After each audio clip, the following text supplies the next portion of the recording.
সেদিন কিন্তু ঘুরতে ঘুরতে আমরা চলে গেছিলাম বারাসাত ডাক বাংলো ধাবাতে। আর এটা কিন্তু একটা সম্পূর্ণ এসি রেস্টুরেন্ট রয়েছে, যার ভেতরের পরিবেশটা তোমরা দেখতে পাচ্ছ। তারপর কিন্তু এখান থেকে বেশ কিছু খাবার দাবার অর্ডার করে দিয়েছিলাম, তো দাদারা কিন্তু এক এক করে খাবারগুলো আমাদের টেবিলে পরিবেশন করে দিচ্ছেন একদম সুন্দরভাবে।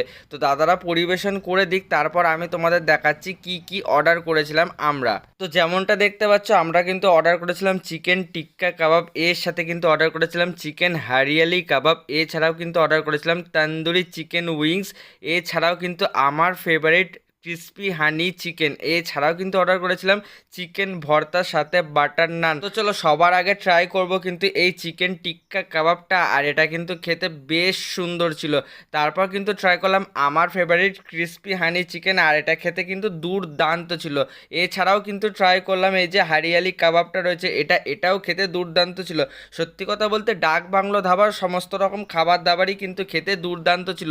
তো এই গ্রিন চাটনি দিয়ে এবার যে চিকেন উইংসটা রয়েছে তন্দুরি, এটা ট্রাই করলাম, আর এটা খেতেও মারাত্মক ছিল। মানে এখানকার সব রকম খাবার দাবারই কিন্তু খেতে দুর্দান্ত, এটা বলতেই হবে। তো তারপর কিন্তু চিকেন ভর্তাটা বাটার নান দিয়ে ট্রাই করলাম, আর সবকটা খাবারের মতন এটাও কিন্তু খেতে দুর্দান্ত ছিল।